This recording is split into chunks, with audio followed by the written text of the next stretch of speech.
మీ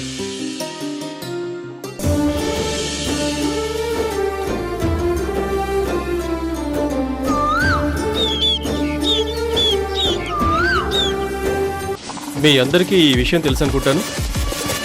ధర్మతేజ గారి ఆరోగ్యం బాగోలేదు. ఆయన ఇప్పుడు ఎవరిని గుర్తుపట్టగలిగిన పరిస్థితుల్లో లేరు. మా నాన్నగారు చెప్పారండి, ఆయన ఇప్పట్లో రికవరీ అవుతాడన్న నమ్మకం కూడా లేదన్నాడు. ఇప్పుడు మనమందరం కలిసి ఒక నిర్ణయం తీసుకోవాల్సిన సమయం వచ్చింది. చెప్పండి నటరాజు గారు. ఇప్పటి వరకు మనందరం బోర్డ్ ఆఫ్ డైరెక్టర్స్గా ఉండి ఒక్క రూపాయి కూడా వెనకేసుకున్నది లేదు. అవకాశం దొరికినప్పుడు కూడా ధర్మతేజ అడ్డుపడుతూనే వచ్చారు. పేరుకు డైరెక్టర్లమే తప్ప మనం సంపాదించుకుంది ఏమీ లేదు. అవునవును, ఇదే మనకు మంచి అవకాశం. రేపు జరిగే బోర్డు మీటింగ్లో మనలో ఒకళ్ళు చైర్మన్ సీట్లో కూర్చోవాలి, మిగతా వాళ్ళు సపోర్ట్ చేయాలి. ఇన్ని రోజులు ఆ ధర్మతేజే చైర్మన్గా ఉంటూ మనకు అవకాశం లేకుండా చేశారు. ఇప్పుడు మనమే ఈ కంపెనీని నడిపించాలి. నేను చైర్మన్గా ఉండడానికి మీ అందరికీ ఓకేనా? నువ్వు చైర్మన్ అయితే మాకొచ్చే లాభం ఏంటి? ఆ చైర్లో కూర్చున్న తర్వాత నువ్వు కూడా ధర్మతేజలాగా డబ్బు సంపాదించుకోకుండా అడ్డుపడితే మేమేం చేయాలి? అసలు నేను ఆ చైర్మన్ పదవిలో కూర్చునేదే డబ్బులు నొక్కేయడానికి.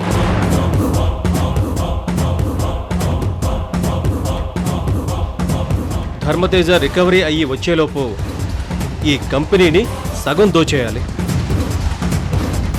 నేనొక్కడే కాదు, నాతో పాటు మీ అందరూ సమానంగా ఆ వచ్చే డబ్బును పంచుకుందాం. ఏమంటారు? మనం అనుకుంటున్నాం బాగానే ఉంది, కానీ ధర్మతేజ కొడుకు ఆల్రెడీ అక్కడ డైరెక్టర్గా వచ్చి కూర్చున్నాడు. రేపు అతను చైర్మన్ పదవికి పోటీ చేయడని గ్యారెంటీ ఏంటి?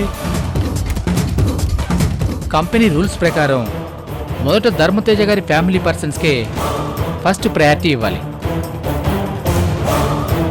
వాళ్ళు కాదంటేనే మనం చైర్లో కూర్చోగలం. దానికి ఆ కృష్ణ ఒప్పుకోవాలి కదా. వాడిదేముంది, వాడొక పిల్ల కాకి. అయినా వాడి గురించి అంతా ఎంక్వైరీ చేశాను. వాడికి తాగడం తిరగడం తప్ప కంపెనీ గురించి, దాని డెవలప్మెంట్ గురించి ఏమీ తెలియదు. ఒకవేళ వాడు పోటీకి వచ్చినా మనం అడిగే ప్రశ్నలకు సమాధానం చెప్పలేడు. అనుభవం లేని వాడిని ఆ సీట్లో కూర్చోబెడితే కంపెనీ ఉనికికే నష్టమని ఆ కృష్ణని పక్కన కూర్చోబెడదాం. అలా అయితే ఓకే, మనందరం ఒకే మాట మీద ఉందాం. అసలు రేపు ఏం మాట్లాడాలంటే,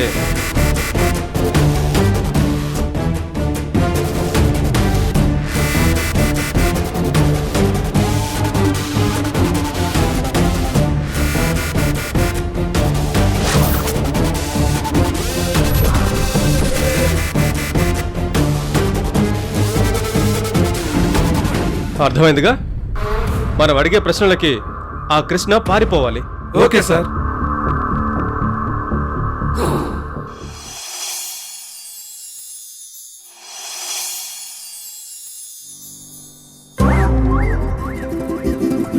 నమస్కారం సార్. ఏంటి సుబ్రహ్మణ్యం గారు, పిఏ గారిని వెంటేసుకుని పొద్దున్నే ఇలా వచ్చారు? మీరేం మాట్లాడినా అందులో కామెడీ ఉంటుంది సార్. నేను ఇంత సీరియస్గా అడుగుతుంటే నీకు కామెడీగా ఉందా?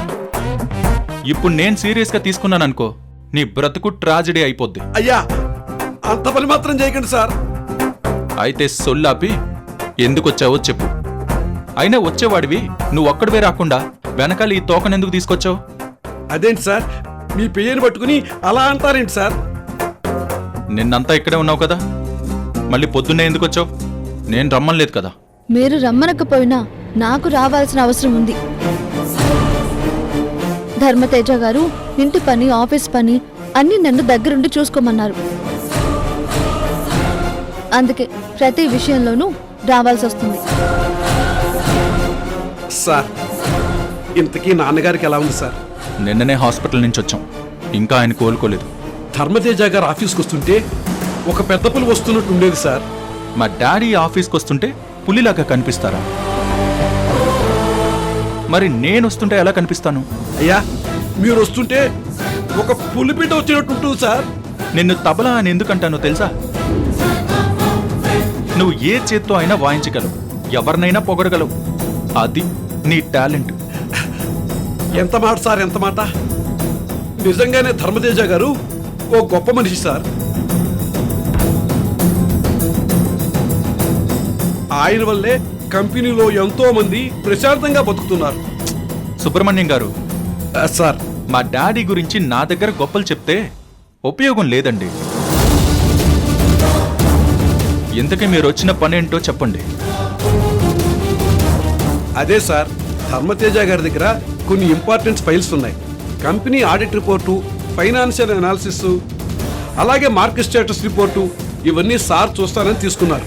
రేపు కంపెనీలో బోర్డ్ ఆఫ్ డైరెక్టర్స్ మీటింగ్ ఉంది. నమస్కారం మేడం. నమస్కారం అండి. ఇప్పుడేంటి, ఆ ఫైల్స్ నీకు కావాలి అంతే కదా? ఉండు, తీసుకొస్తాను.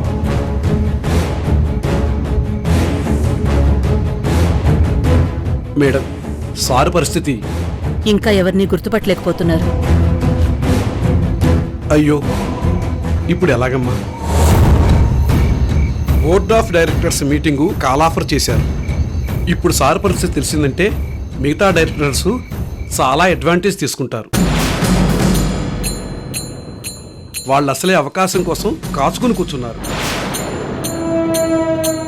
అవును మేడం, ఎలాగైనా సరే ఈ మీటింగ్ ని ఏదో రకంగా క్యాన్సిల్ చేస్తే మంచిదని సుబ్రహ్మణ్యం గారు చెప్తున్నారు. ఆ విషయమే మీతో మాట్లాడదామని వచ్చాం. ఇన్ని రోజులు ధర్మతేజ గారిని చూసి భయంతో సైలెంట్గా ఉన్నారు. ఇప్పుడు సార్ పరిస్థితి తెలిసాక వాళ్ళు ఊరుకోరు మేడం. దీన్ని వాళ్ళు అవకాశంగా తీసుకున్నారంటే కంపెనీ పరిస్థితి తలకిందులవుతుంది. అందుకే ఈ మీటింగ్ క్యాన్సిల్ చేయమని చెప్పేద్దాం. ఏమంటారు? ఎందుకు క్యాన్సిల్ చేయాలి? అదిగా సార్, ధర్మతేజ గారి పరిస్థితి బాగోలేదు కదా. అయితే ఏ, మా డాడీ లేకపోతే నేను లేనా? మీటింగ్ నేను కండక్ట్ చేస్తాను. I am the director. నిజమే సార్, కానీ లేదు, గీనీ లేదు. ముందు చెప్పింది చేయండి. మీటింగ్ జరిగి తీరుతుంది. ఇదిగోండి ఫైల్స్ తీసుకుని మీరు ఇక బయలుదేరండి. అది కాదు సార్, ధర్మతేజ గారు లేకుండా మీటింగ్ కండక్ట్ చేస్తే ప్రాబ్లం అని చెప్తున్నారు కదా. ఏయ్ చూడు, నువ్వు నాకు పియ్యేవి అంటే నేను చెప్పింది నువ్వు ఫాలో అవ్వాలి అంతే తప్ప నువ్వు నాకు సలహాలు ఇవ్వకూడదు. నేనేం చేయాలో నాకు తెలుసు. నువ్వు అనవసరంగా మధ్యలోకి దూరకు. అర్థమైందా?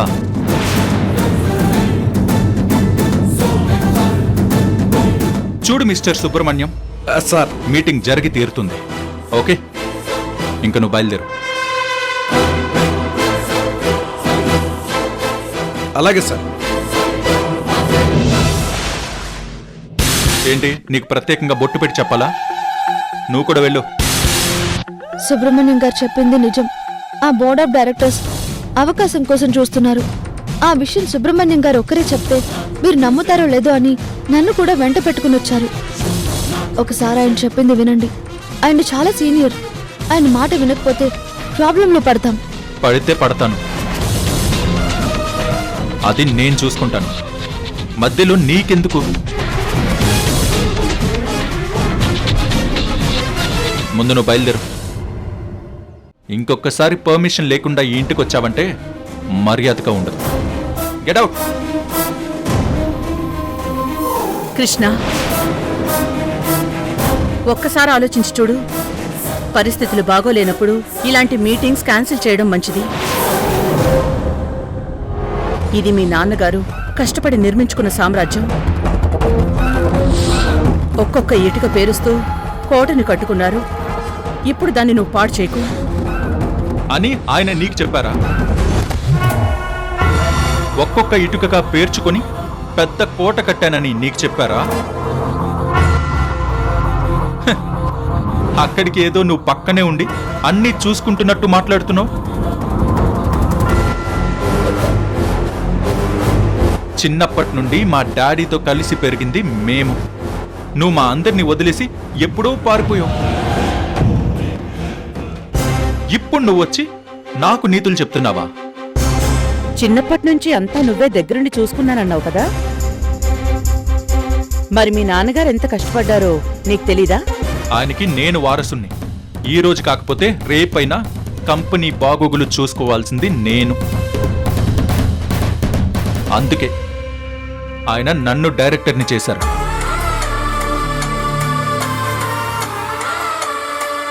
నాకు ఎవ్వరి సలహాలు అవసరం లేదు. మీ పనులు మీరు చూసుకోండి. అర్థమైందా?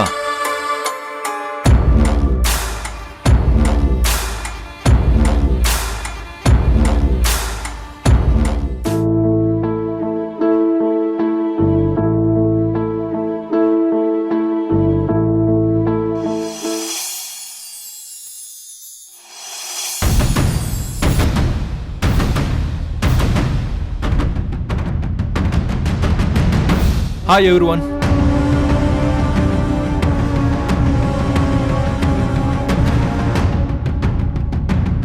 మై డియర్ బోర్డ్ మెంబర్స్, మీ అందరికీ మా డాడీ పరిస్థితి ఏంటో తెలుసు అనుకుంటాను. ఆయన హెల్త్ కండిషన్ ఇప్పుడంతా బాగాలేదు. అందుకే ఈ మీటింగ్ని నేను కండక్ట్ చేస్తున్నాను.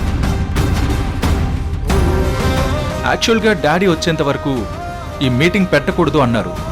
కానీ డాడీ లేకపోయినా ఆయన స్థానంలో నేనున్నాను కాబట్టి నేను కండక్ట్ చేస్తాను అని కాల్ ఫర్ చేశాను.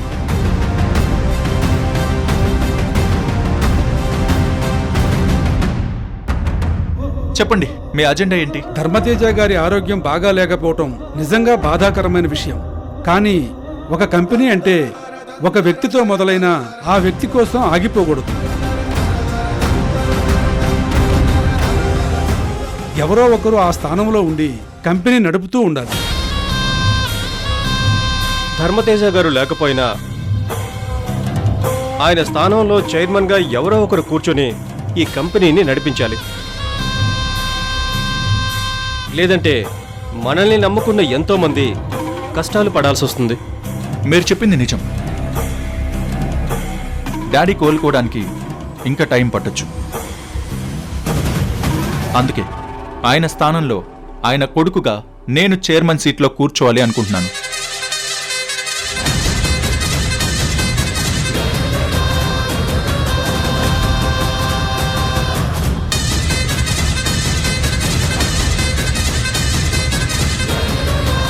మా డాడీ నా మీద ఎంతో నమ్మకంతో నన్ను ఈ కంపెనీకి డైరెక్టర్ హోదాలో కూర్చోబెట్టారు. కాబట్టి చైర్మన్గా కూర్చుని మా డాడీ ఆశయాల్ని నేను నిలబెడతాను. మీ అందరూ నాకు సపోర్ట్ చేయండి.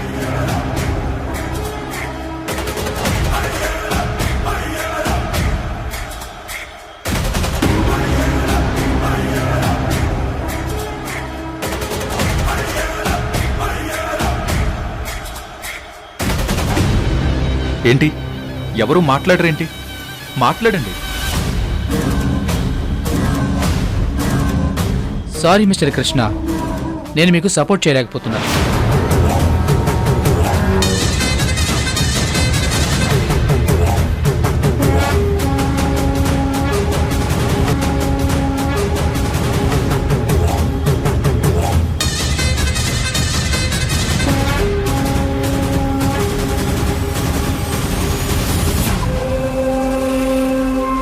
ఎందుకు? నాకెందుకు మీరు సపోర్ట్ ఇవ్వట్లేదు? ఎందుకు ఇవ్వాలి? ఈ కంపెనీ చైర్మన్గా కూర్చోవడానికి మీకున్న అర్హతలేంటి?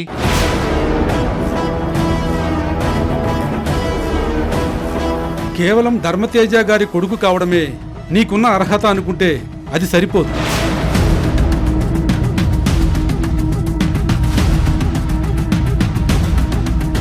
మరి ఇంకేం కావాలి? ఒక్క మాట అడుగుతాను, సూటిగా సమాధానం చెప్పండి. మీ నాన్నగారు మిమ్మల్ని డైరెక్టర్ హోదాలో కూర్చోబెట్టిన తర్వాత ఒక్క ప్రాజెక్ట్ అయినా సక్సెస్ఫుల్గా ఫినిష్ చేశారా? అసలు మీకు బిజినెస్ గురించి ఏం తెలుసు? అసలు ఈ కంపెనీ ఎప్పుడు మొదలు పెట్టారో మీకు తెలుసా? కంపెనీ మొదలుపెట్టినప్పుడు దీని క్యాపిటల్ ఎంత? ఇప్పుడు దీనికున్న లైబిలిటీస్ ఏంటి? మార్కెట్లో మన షేర్ వాల్యూ ఎంత? ఇప్పుడు మొత్తంగా మనం చేస్తున్న ప్రాజెక్టు విలువ ఎంతో తెలుసా?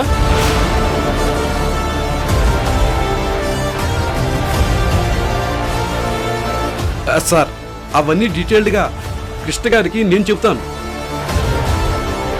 మీరు కాసేపు మాట్లాడకండి సుబ్రహ్మణ్యం గారు. ఇది మాకు సంబంధించిన విషయం. దీంట్లో మీరు ఇన్వాల్వ్ కావడం మంచిది కాదు. ఒక 10 నిమిషాల్లో మీరు అడిగిన ప్రశ్నలన్నిటికీ సమాధానం చెప్తాను. మేము అడిగాక మీరు సమాధానం చెప్పడం కాదు కృష్ణ గారు. చైర్మన్ పదవిలో కూర్చోవాలి అంటే ఇవన్నీ ముందే తెలుసుకుని ఉండాలి. నన్ను అడిగితే ఇవన్నీ పెద్ద విషయాలేమీ కాదు.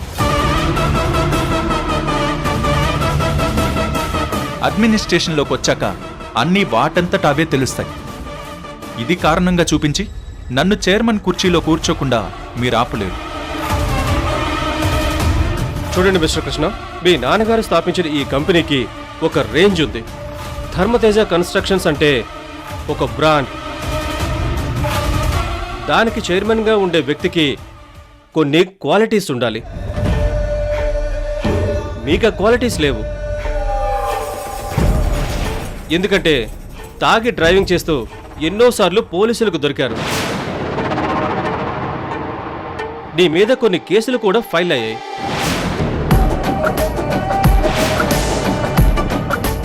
దానికి దీనికి ఏంటి సంబంధం?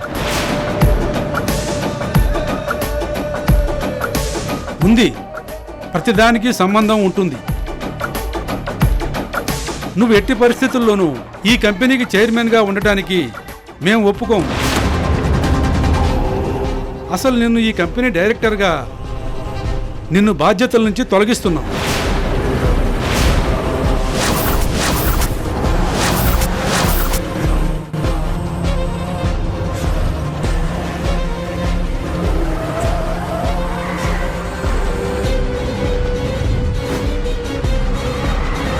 ఏంటి? ఈ కంపెనీ చైర్మన్గా మేమందరం నటరాజ్ గారిని సపోర్ట్ చేస్తున్నాం.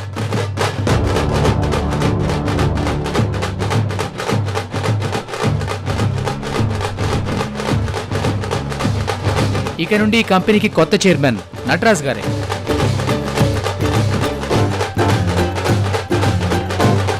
మా సపోర్ట్ నటరాజు గారికే.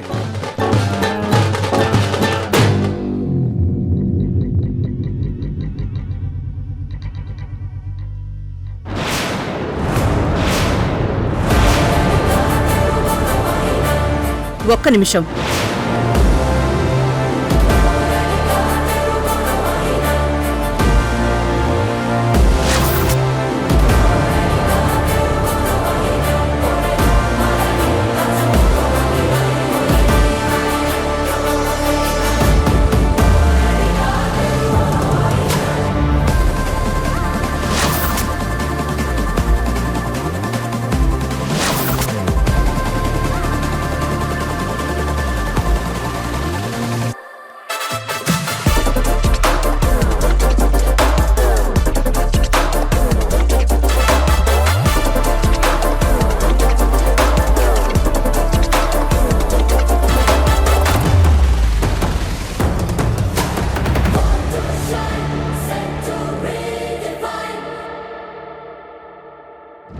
ధర్మతేజ గారి ఫ్యామిలీ సపోర్ట్ లేకుండా మీ అంతటి మీరు చైర్మన్ని మార్చగలిగే హక్కు, అధికారం ఇక్కడ ఎవ్వరికీ లేదు.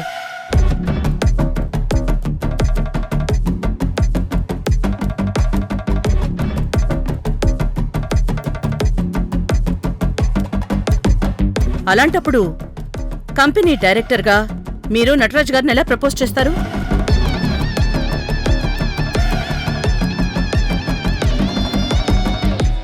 ఇంతకీ మీరెవరు?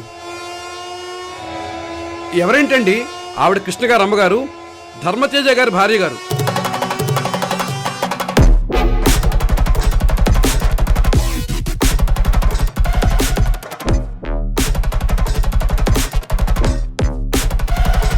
మీ గురించి మేము చాలా విన్నాం. ఎప్పుడో 20 ఏళ్ల క్రిందట ధర్మతేజ గారికి దూరమైపోయి ఇప్పుడు వచ్చారంట కదా?